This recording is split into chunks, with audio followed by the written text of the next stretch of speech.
Kantong plastik bagi 40 warga desa Talangbuluh, Kecamatan Talangkelapa, Kabupaten Banyuasin bukan menjadi masalah lingkungan. Bagi mereka, kantong plastik merupakan lahan rezeki yang memberikan mereka penghasilan sampingan, khususnya para ibu-ibu rumah tangga. Dalam 1 kilo kantong plastik yang berhasil dibersihkan, mereka mendapatkan bayaran Rp600. Dalam 1 hari, industri rumahan daur ulang kantong plastik Talangbuluh mampu menghasilkan 6,5 ton hingga 9 ton kantong plastik yang dikirim ke kota Tangerang, Banten. Kantong-kantong plastik yang dikumpulkan berasal dari buangan warga dan pabrik-pabrik di wilayah Talangkelapa, Banyuasin. Kepala Desa Talangbuluh, Sukatno, menjelaskan jika kehadiran industri daur ulang kantong plastik di desanya sangat berdampak positif karena mampu mengurangi potensi sampah yang tak dapat didaur ulang oleh alam dan mampu menyerap tenaga kerja khususnya ibu-ibu rumah tangga di Desa Talangbuluh. Kita lihat banyaknya sampah-sampah plastik yang bertebaran. Kemudian sampahnya juga ketika misalkan dikubur itu tidak akan membusuk. Nah, ini sangat membantu sekali bagi pemerintah tentunya, apalagi masyarakat.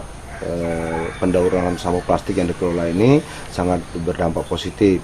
Warga Talangbuluh sangat banyak, jadi untuk mengisi kekosongan waktu dari misalkan berkebun di masyarakat, kemudian sepulang dari kebun mereka ikut mengumpulkan, ikut membersihkan dan ikut memilah-milah. Jadi sampah plastik yang dikemas ulang, kemudian mana yang dipisahkan, nanti kalau yang berbentuk sampah misalkan kotoran ataupun koran dan yang lain itu dipisahkan. Jadi sangat banyak sekali, kurang lebih kalau di Desa Talangbuluh ini bisa mencapai angka mungkin hampir ada kurang lebih 40-an kakak ataupun ibu-ibu rumah tangga yang ikut membantu dan bekerja ini. Sementara itu, Dasmi mengaku industri daur ulang kantong plastik di desanya mampu membantu perekonomian keluarganya. Mbok, ini ngerjain apa, Mbok? Plastik. Plastik ini diupahnya piro, Mbak? Iki 600 sekilo ya? kilo nih. Tugas Mbak nih apa? Bersih kah? Bersih ke nih. Sebelum di kemana kan? Hah? Sudah dibersihkan di mana ya? Itu dipres. Dipres ya?